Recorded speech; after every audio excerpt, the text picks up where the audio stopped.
नमस्कार दोस्तों। कहिए कैसे हैं आप सब। उम्मीद करती हूँ आप सब बहुत बहुत ही अच्छे होंगे। आपकी अपनी पसंदीदा कहानी में आपका स्वागत है। आइए सुनते हैं आनंद यादव जी द्वारा लिखित कहानी जूझ का अगला भाग। आवाज सरोज शर्मा। लेखक कहते हैं कि रोते रोते पाठशाला फिर से शुरू हो गई। गर्मा गर्मी, सर्दी, हवा, पानी, वर्षा, भूख, प्यास आदि कुछ भी ख्याल नहीं करते हुए खेती के काम की चक्की में 11 से 5 बजे तक पिसते रहने से छुटकारा मिल गया। उस चक्की की अपेक्षा मास्टर की छड़ी की मार वाह अच्छी लगती थी। उसे मैं मजे से सहन कर लेता था। दोपहरी भर की कड़क धूप का समय पाठशाला की छाया में व्यतीत हो रहा था। गर्मी के 2 महीने आनंद से बीत गए। फिर से 5वें में जाकर मैं बैठने लगा। फिर से नाम लिखवाने की जरूरत अब नहीं पड़ी। 5वीं नापास की टिप्पणी नाम के आगे लिखी हुई थी। मैं 5वीं पास नहीं हो पाया। वह 5वीं के ही हाजिरी रजिस्टर में लिखा रह गया था। पहले दिन कक्षा में गया तो गली के 2 लड़कों को छोड़कर कोई भी पहचान का नहीं था। मेरे साथ के सभी लड़के आगे चले गए थे। मेरी अपेक्षा कम उम्र के और मैं जिन्हें कम अकल का समझता था, उन्हीं के साथ अब मुझे उठना बैठना था। यह बात कक्षा में पहुंचने पर मुझे समझ में आई। मन बहुत दुखी हो गया। बाहरी अपरिचित जैसा एक बेंच के आगे सिरे पर कोने में मैं जा बैठा। इसका पता नहीं था। पुरानी किताबों और पुरानी कॉपियों का उस कक्षा से कोई भी संबंध नहीं था। फिर भी लट्ठे के बने थैले में उन्हें ले आया था। बस अड्डे पर कोई लड़का अपनी पोटली संभाले किसी इंतजार में जैसे ऐसे बैठा हुआ था, उसी तरह मैं अपनी पढ़ाई की पुरानी धरोहर संभाले हुए था। क्या नाम है मेहमान? नया दिखाई देता है या गलती से इस कक्षा में आकर बैठ गया हो?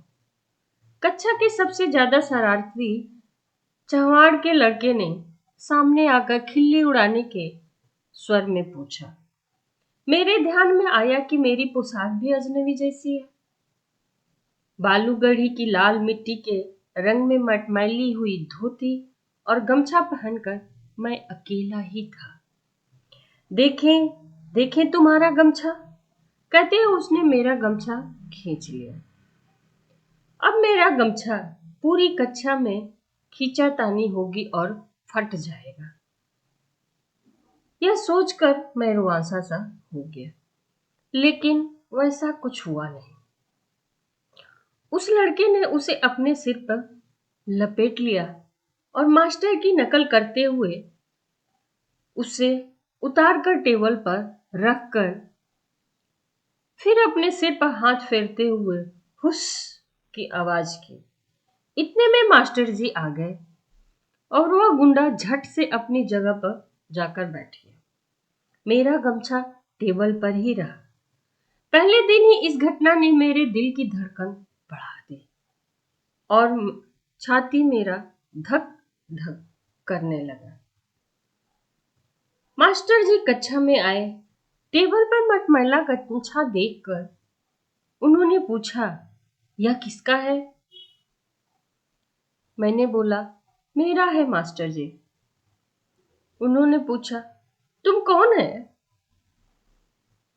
मैं जकाते पिछले साल फेल होकर इसी कक्षा में बैठा हूं। गमछा ले जा पहले। उसने छड़ी से मेरा गमछा उठाकर नीचे फेंक दिया। मैं उसे उठाने गया तो कहा, यहां क्यों रखा है मूर्खों की तरह?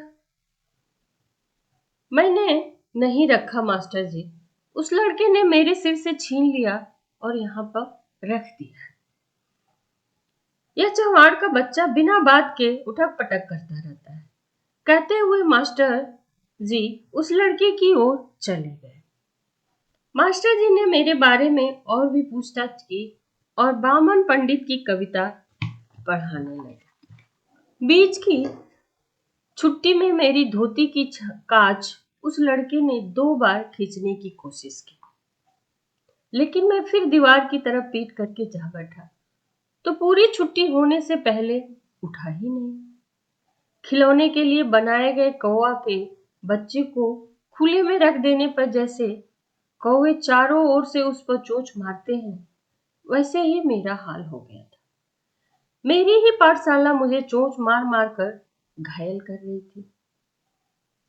घर जाते समय यह सोच रहा था कि लड़के मेरी खिल्ली उड़ाते हैं, धोती खींचते हैं, गमछा भी खींचते हैं। इस तरह कैसे निभा होगा? मैं आगे पढ़ाई कैसे करूंगा? नहीं जाऊंगा ऐसी पाठशाला में। इससे तो अपना खेत ही अच्छा है। चुपचाप काम करते रहो। गली के 2 ही लड़के हैं कक्षा में, वे भी मुझसे भी कमजोर हैं। वे क्या मदद करेंगे? अब मेरा मन उदास हो गया। चौथी से 5वीं तक पाठशाला अपनी लगती थी, लेकिन अब वह एकदम पराई पराई जैसी लगने लगी थी। अपना वहां पर अब कोई नहीं था। सवेरे हो जाने पर मैं उमंग में था, फिर से पाठशाला चला गया। रात को सारी बातें भूल गया और सुबह जैसे हुई मैं पाठशाला चला गया। माँ के पीछे पकड़कर नई टोपी और 2 नाड़ी वाली चूड़ी मैलखाऊ रंग की 8 दिन में मैंने मंगवा ली। चड्डी पहनकर पाठशाला में और धोती पहनकर खेत पर मैंने जाना शुरू कर दिया। धीरे धीरे लड़कों से भी परिचय बढ़ गया। मंत्री नामक मास्टर जी कक्षा अध्यापक के रूप में बीच में आए। वे प्रायः छड़ी का उपयोग नहीं करते थे। हाथ से गर्दन पकड़कर पीठ पर बहुत जोर से घूसा मारते थे। पीठ पर एक जोर का बैठते ही कोई भी बच्चा हुक कर भरने लगता था। बहुत तेज, इतना तेज मारते थे कि आदमी नीचे बैठ जाता था और आह ऊह करने लगता था। लड़कों के मन में उनकी दहशत बैठ गई। उनके मारने की वजह से बच्चों के मन में उनका डर बैठ गया।